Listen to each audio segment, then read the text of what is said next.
Hello, BookTube, and welcome to Book to Film. A rather late Book to Film, a day late, and a bit more than a day late.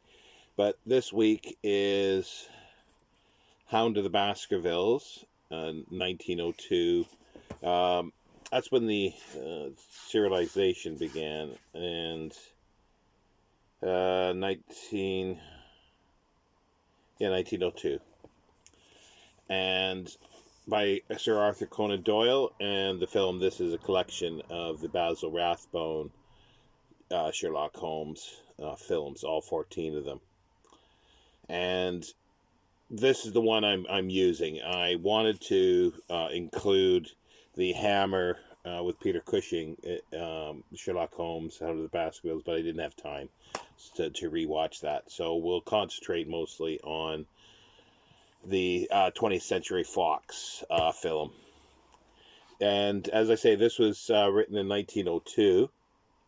It's probably known to everybody. I'm not because it's a bit of a mystery. I never sort of spoil mysteries with who done it, basically. But it's your Sherlock Holmes story, and it's got to do with a supernatural hound, a murderer who is after the inheritance of a large fortune and a large estate in Dartmoor, and it's Baskerville Hall. And we find that Charles Baskerville dies sort of mysteriously, or at least the local doctor and friend thinks it's a bit mysterious, even though it's a heart attack, sort of natural causes. But there's footprints, and there's and more so, there's a legend that of a mysterious hound, that a supernatural hound, and it goes back to some papers that Mortimer, who is the executor, Dr. Mortimer, and friend of the deceased Charles Baskerville. He finds this story, and it's basically the story of the ancestor Hugo Baskerville at the time, around mid 1600s, who kidnapped a woman because he fell in love with her, and he had his ruffians. He was an unsavory character, all around, and he sort of locked her up, but she escapes.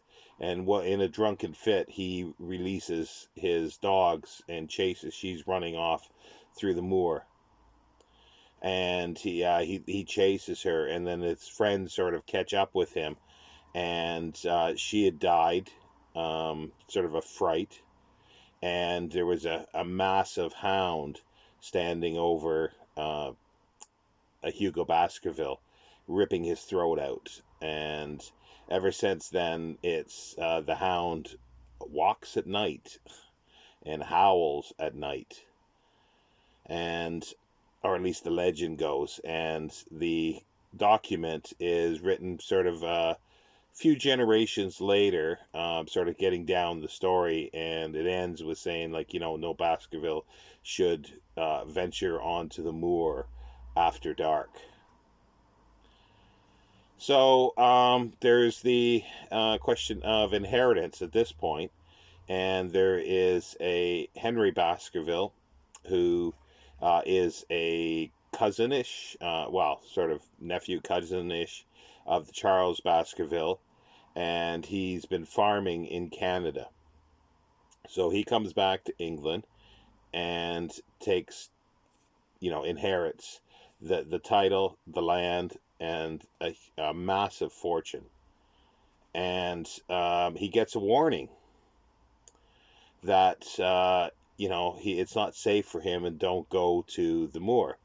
And it's written, it's not written, there's one word that's written, the word moor, and it's words that have been cut out of the Times newspaper.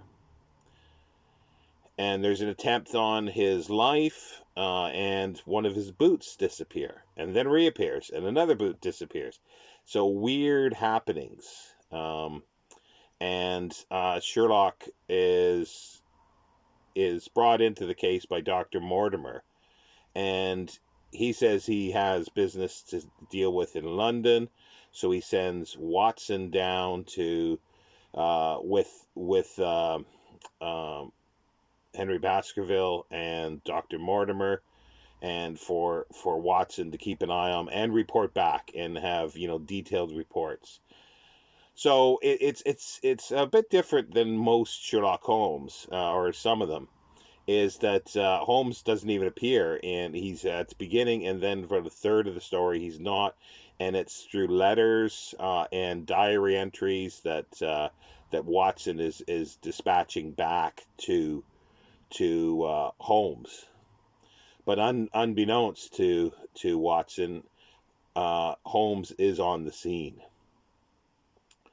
And then there's added there's sort of a bit of red herrings. There's a few potential suspects.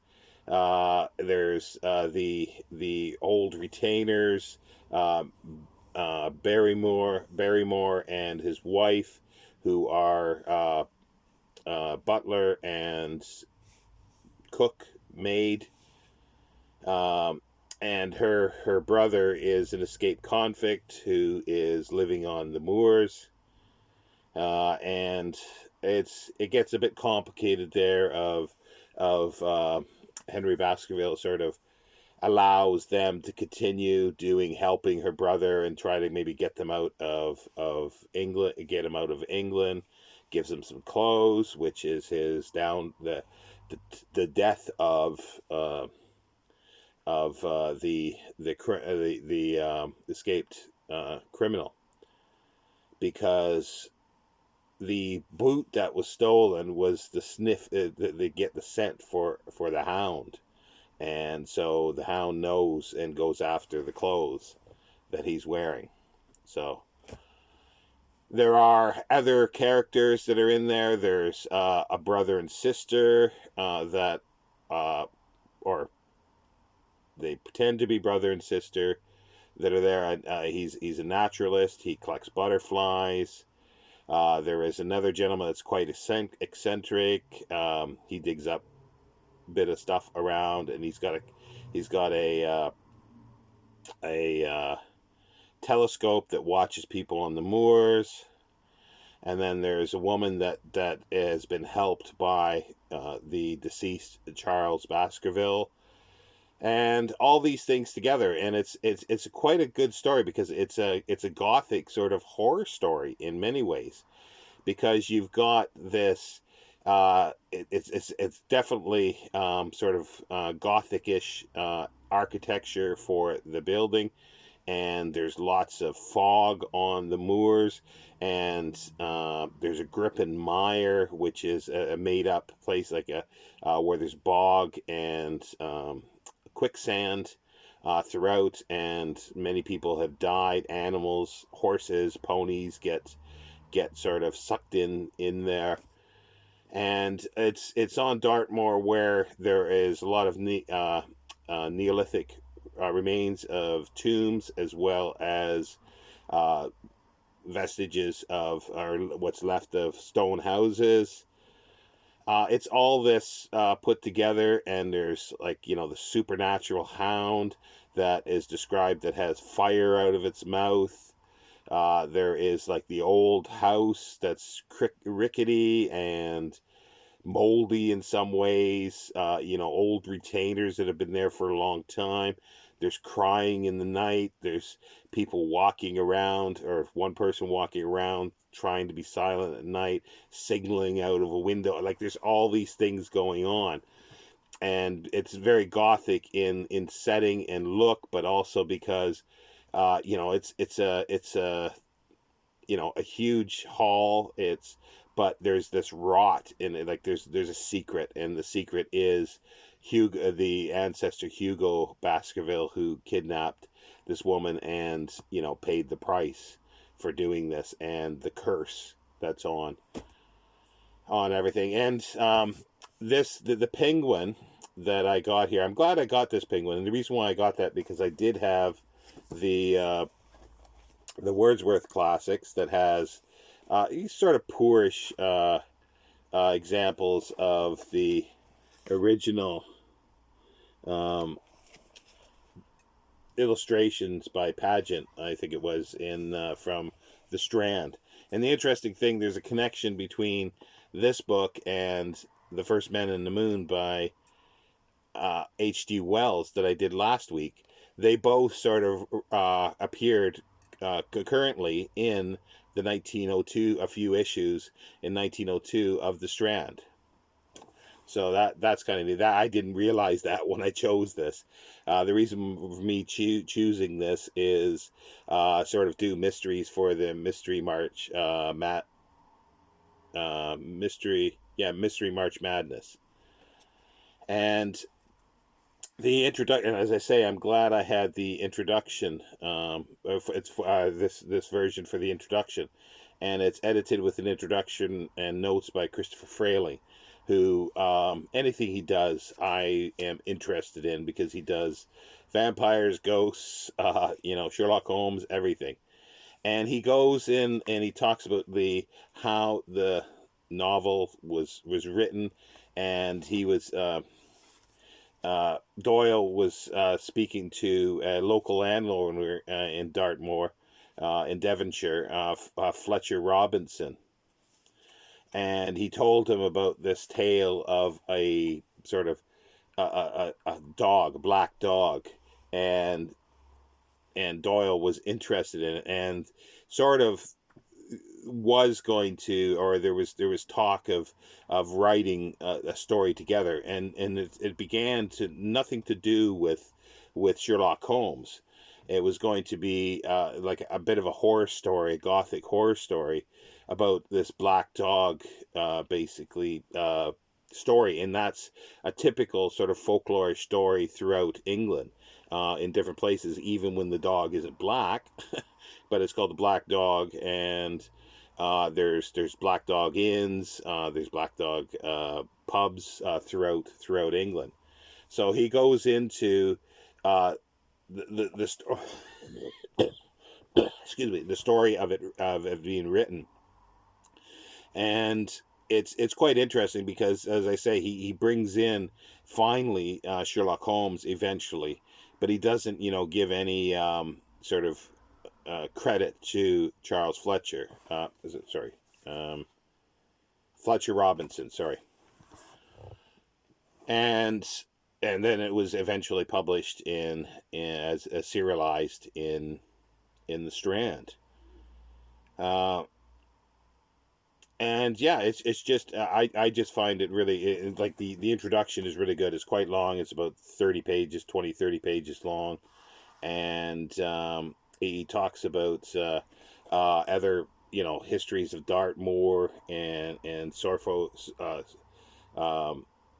and just other books with folklore of the area, and which is kind of interesting. And he went to stay at this Fletcher Robinson's house for a while, and he was taken around in carriage to places, and the person who the carriage driver, his name was Baskerville, so he lifted that for the name for the family, Baskerville Hall and so forth. Yeah, I find it a really good story. It's like I say, it came from these sort of small ideas, and it got built up. But also too, he had been recently in South Africa through the Boer War, so that tinted, or not tinted, but there was some of that cropped in to the description of the area, the land, which is not quite Dartmoor. It's not Devonshire. There's descriptions that are actually lifted from South Africa that he puts in as well. But it all works. It all works together. Anyway, that's enough about the film. I mean the book, because as I say, I don't want to give too much away for the plot. We come to 1939, and it was released in March 1939, and it was originally called, it says Sherlock Holmes and the Hound of Baskervilles, but it was Arthur Conan Doyle's Hound of the Baskervilles. I think it was the original title.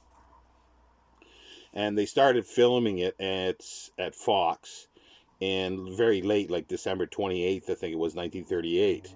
And then as late as February, remember this is being released in March, but as late as February, they were making changes and still like changing some scenes and playing around with the script.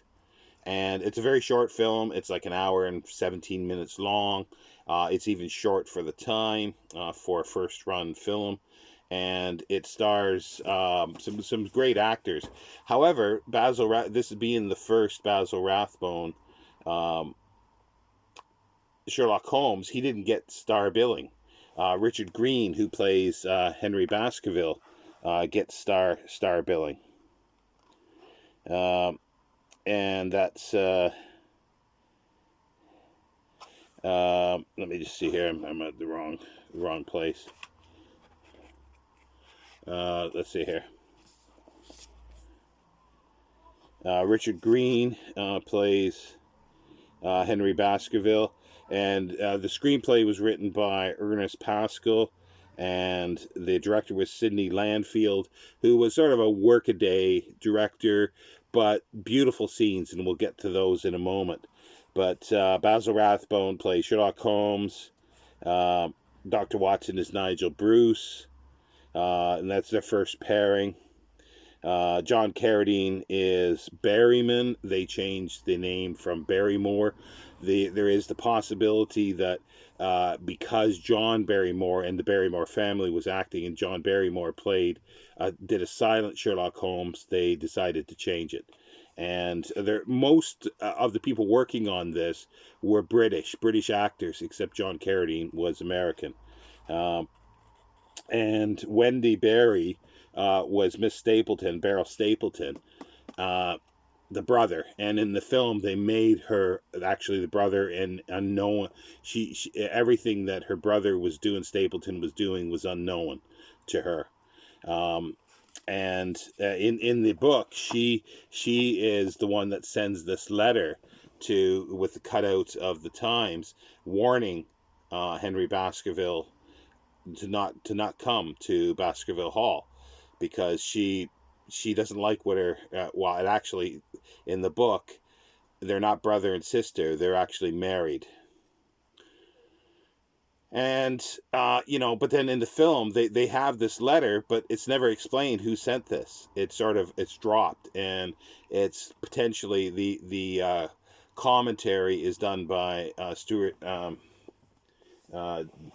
David Stewart Davies, who did the introduction to the Wordsworth classics, and it's a very, very good. It's a very good commentary, and he thinks it's because it was cut out, because they were cutting out. It was a rush at the end to get it finished, and they were cutting things out. But Wendy Berry is interesting. Her godfather was James Berry. That's not a real name. Wendy was as early like a masculine name for a while, but then in 1902 or whatever, whenever Peter Pan was written, then it became a feminine name, and her name was Wendy. So when she started acting, she took the Berry name, so Wendy Berry. So that's an interesting little connection there. And Lionel Atwill plays Dr. Mortimer, and he later comes back in the Sherlock Holmes films that were for 20th Century Fox as Moriarty. And there's other actors that reappear as well in other films of the franchise. And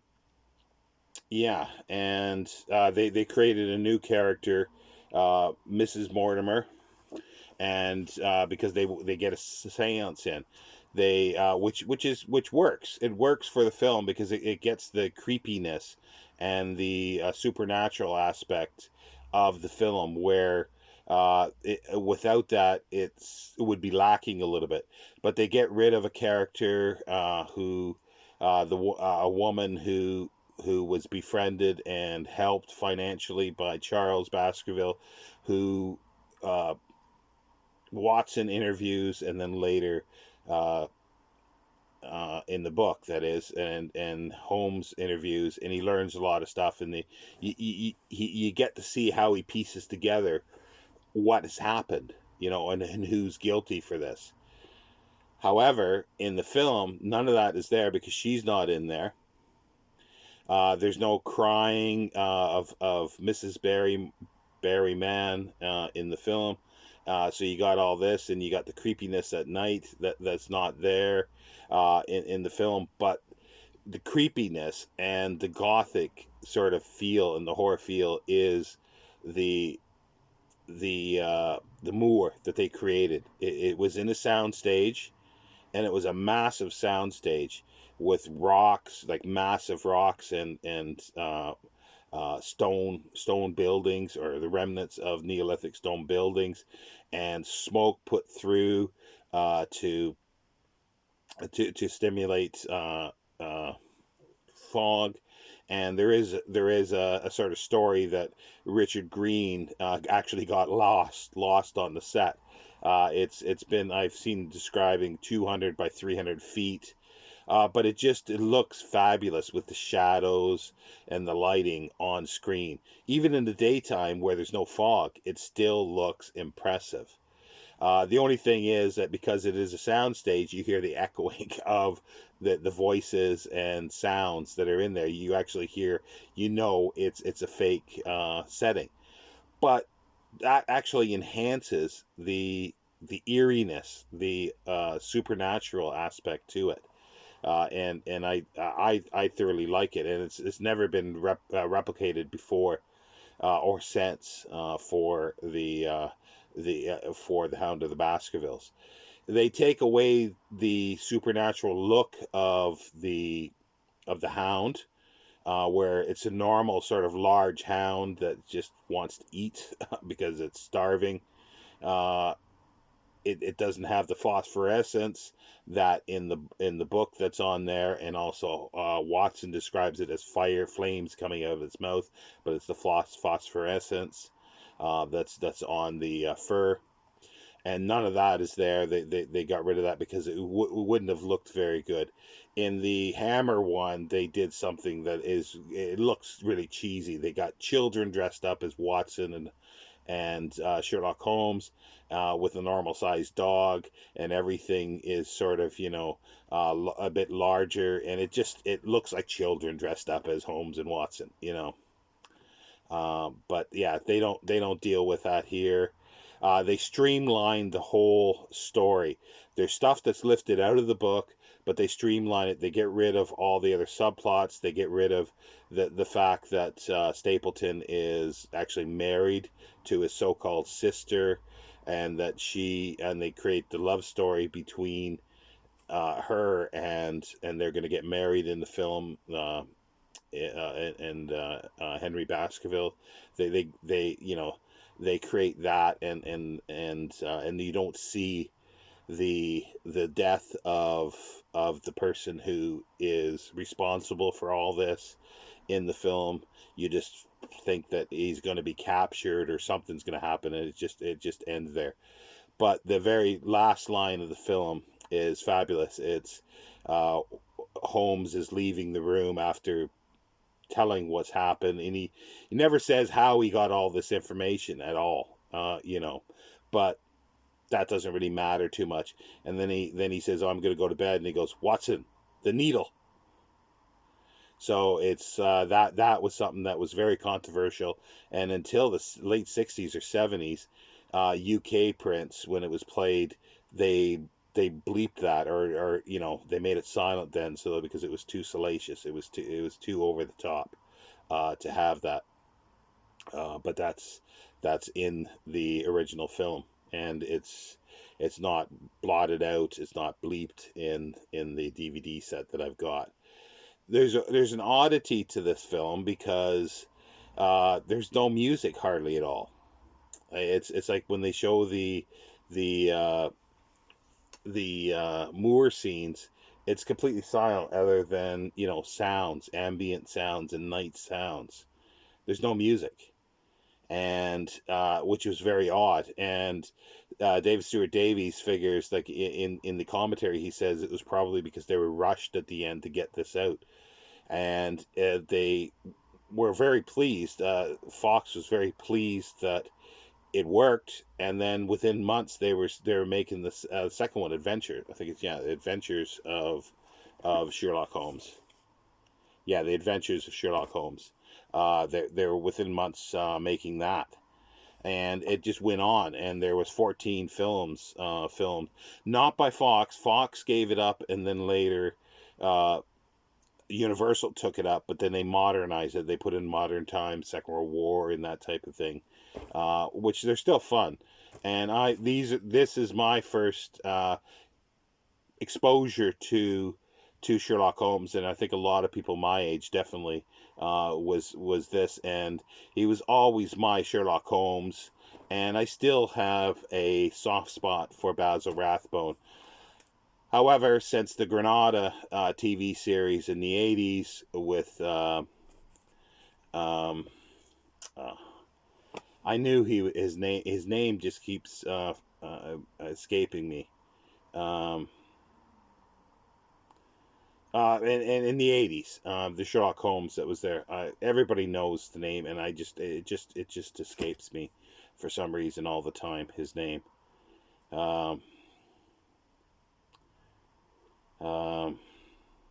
No, it's gone.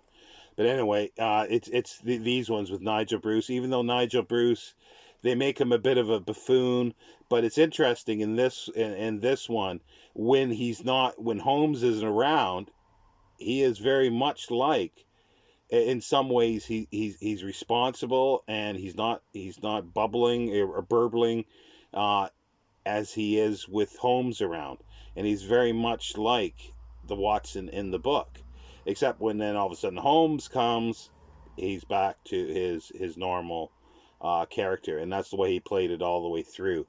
And that's a downside of it. The film is very fast paced, and as I say, it's more atmospheric, but it's been considered one or the best. Jeremy Brett, all of a sudden it popped in. Jeremy Brett is the Granada one from the 80s. Jeremy Brett. And but yeah, it's considered the best adaptation of Hound of the Baskervilles. But there's been many, and I've got a book here that's Sherlock Holmes on Screen, and it's different names. Like there's Arthur Conan Doyle, Sherlock Holmes. That there were several that were made, but one of the bigger ones was 1921. It was more or less the full, film of Sherlock Holmes, directed by or written by Maurice Elvey, who played. I'm just trying to find here who played Sherlock Holmes is Ellie Norwood, or Ellie Norwood, and then prior to that there were like 15-part series, like episodes that were made silence, and then Gainsborough Pictures made in 1931 with Robert Rendell, and there were German ones. There was sort of back and forth making stuff, and then there's 1939. There's another adaptation with, or that's 1959. Sorry, the Hammer adaptation with Peter Cushing as Sherlock Holmes and Christopher Lee as Sir Henry Baskerville. It's a good film, even so, but there's so many, and Basil Rathbone sort of enjoyed the character and he really liked the Hound of the Baskervilles the best, he became typecast, definitely. Prior to that, he was doing, villains. He was playing villains mostly, so it was a big jump and a big change for him. And he went on to play on the radio, well, Nigel Bruce and him, over or close to 300 radio programs, dramas of Sherlock Holmes, and there were almost 400 up until like the early 50s. There were other Sherlock Holmes after Basil Rathbone left. And not doing it, but there's up to about the mid 50s. There's a good 400 or plus radio, and Basil Rathbone went on. He tried to get away from it. He went to London on the stage, but then he did some stuff for TV that it possibly would have been in the 50s as a TV series, but it never flew. He did a 30 minute adaptation of Adrian Conan Doyle, Arthur Conan Doyle's son's story. And then he did his own. His wife wrote a sort of a Broadway stage play for this. He recorded albums of doing Sherlock Holmes, and he was going to reprise in the films, but he died in, I think it was 1967. So he didn't get to do that. So yeah, so this is one of my favorites, Sherlock Holmes, and this is a really good book. Anybody who's interested in Sherlock Holmes, this is done by Titan Press, and there he is. There's Nigel Bruce. Not Nigel Bruce. I always say Nigel Bruce when I Jeremy Brett, and I don't know why. And it's Jeremy Brett as Sherlock Holmes, and that's the Reichenbach Files picture. But it's a really good book by Titan Press that was put out. This is the sort of newer, updated edition. Give a date here. Do we have a date? 2011. And David Stewart Davies did one as well. I don't have that. It's Sherlock Holmes on screen. What I really want to get is Sherlock Holmes on the radio. And there's a couple, but I don't know how complete they are. But Sherlock Holmes is one of my favorites. So, and I didn't want to do too much detail on this for mysteries, for the plot, because, well, everybody knows the plot, but just in case you don't, read the book. It's very short. It's like 160 pages or less. And the Penguin is really worth getting with the Christopher Frayling introduction. It is fabulous. There's a lot of background information there, with regards to the not just the writing of the book, but Arthur Conan Doyle in general. It's very good. And yeah, so, and next week will be I don't have it here. It's somewhere here. No, it's not here. I do have it somewhere here. Well, that's probably it there. It is House of Fear. Will be next week's book to film. It's a silent film. And this was the book that the movie was based on. So it's a bit of a cheat. But that's next week. It's a mystery. So yeah, so there you go, BookTube. That's this week's book to film, and I'll see you next time.